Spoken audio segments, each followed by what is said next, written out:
അസ്സലാമു അലൈക്കും വറഹ്മത്തുള്ളാഹി വബറകാത്തു. അൽഹംദുലില്ലാഹി റബ്ബിൽ ആലമീൻ. നമ്മൾ എല്ലാ സമയത്തും അള്ളാഹുവിനോട് നമ്മുടെ ആവശ്യങ്ങൾ ചോദിച്ചു കൊണ്ടിരിക്കണം. ഏത് സമയത്താണ് അള്ളാഹു ഉത്തരം നൽകുക എന്ന് പറയാൻ പറ്റില്ല.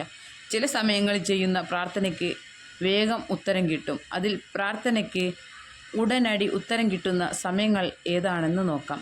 ഈ സമയങ്ങളിൽ നമ്മുടെ ആഗ്രഹങ്ങളും ആവശ്യങ്ങളും അള്ളാഹുവിനോട് പറയുക. അതിൽ ഒന്നാമത്തേത് റമദാൻ മാസത്തിൽ ഏത് സമയത്തുമുള്ള പ്രാർത്ഥന.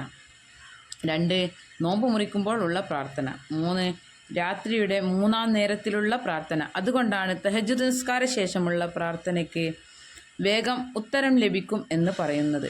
4 ബാങ്കിൻ്റെയും ഇക്കാമത്തിൻ്റെയും ഇടയിലുള്ള പ്രാർത്ഥന. 5 നിസ്കാര ശേഷമുള്ള പ്രാർത്ഥന. 6 മഴ പെയ്യുമ്പോൾ ഉള്ള പ്രാർത്ഥന. 7 അറഫാ ദിനത്തിലുള്ള പ്രാർത്ഥന. 8 രോഗിയെ സന്ദർശിക്കുമ്പോൾ ഉള്ള പ്രാർത്ഥന. 9 യാത്രക്കൊരുങ്ങുമ്പോൾ ഉള്ള പ്രാർത്ഥന. 10 ഉറക്കത്തിൽ നിന്നും എഴുന്നേറ്റ ഉടനെയുള്ള പ്രാർത്ഥന. 11 വെള്ളിയാഴ്ച ദിവസം ഏത് സമയത്തും ഉത്തരം ലഭിക്കും. നമ്മുടെ നബി സല്ലല്ലാഹു അലൈഹി വസല്ലമ തങ്ങൾ പറയുന്നു, വെള്ളിയാഴ്ച ദിവസം നന്മകളും തിന്മകളും ഇരട്ടിക്കപ്പെടുന്നതാണ്. വെള്ളിയാഴ്ച ദിവസത്തെ ഓരോ സെക്കൻഡും അത്രയ്ക്കും വിലപ്പെട്ടതാണ്. വെള്ളിയാഴ്ച ദിവസം അസറിൻ്റെയും മഗ്‌രിബിൻ്റെയും ഇടയിലുള്ള സമയം പ്രാർത്ഥനയ്ക്ക് പെട്ടെന്ന് ഉത്തരം ലഭിക്കുന്ന സമയമാണ്.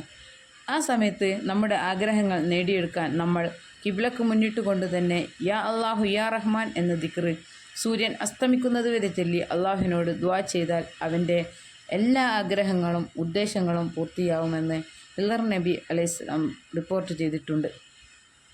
യാ റഹ്മാനു യാ അള്ളാ എന്ന ഇസ്മിന് അർത്ഥം കരുണാനിധിയായ അള്ളാഹുവേ എന്നാണ്. ഇതിൻ്റെ അർത്ഥത്തിൽ നിന്ന് തന്നെ ഇതിൻ്റെ മഹത്വം നമുക്ക് മനസ്സിലാക്കും. ഇങ്ങനെ കുറേ പ്രാവശ്യം ചൊല്ലിയാൽ എങ്ങനെയാണ് പരമകാരുണികനായ അള്ളാഹുവിന് അത് കേൾക്കാതിരിക്കാൻ പറ്റുക? വെള്ളിയാഴ്ച ദിവസം അസറിന് ശേഷം 1000 തവണ അസ്തഗ്ഫിറുല്ലാഹൽ അലീം എന്ന് ചൊല്ലി ദുആ ചെയ്താൽ അള്ളാഹു പെട്ടെന്ന് ഉത്തരം നൽകുന്നതാണ്. ഒരു തെറ്റുപോലും ചെയ്യാത്ത നമ്മുടെ നബി സല്ലല്ലാഹു അലൈഹി വസല്ലം തങ്ങൾ 100 വട്ടം ചൊല്ലാറുണ്ടായിരുന്നു. ഇസ്തിഗ്ഫാർ വർദ്ധിപ്പിച്ചാൽ പണം വർദ്ധിക്കും, മക്കൾ ഇല്ലാത്തവർക്ക് മക്കൾ ഉണ്ടാകും, കച്ചവടം വർദ്ധിക്കും, മഴ ഉണ്ടാകും, എല്ലാ ഐശ്വര്യങ്ങളും ഉണ്ടാകും.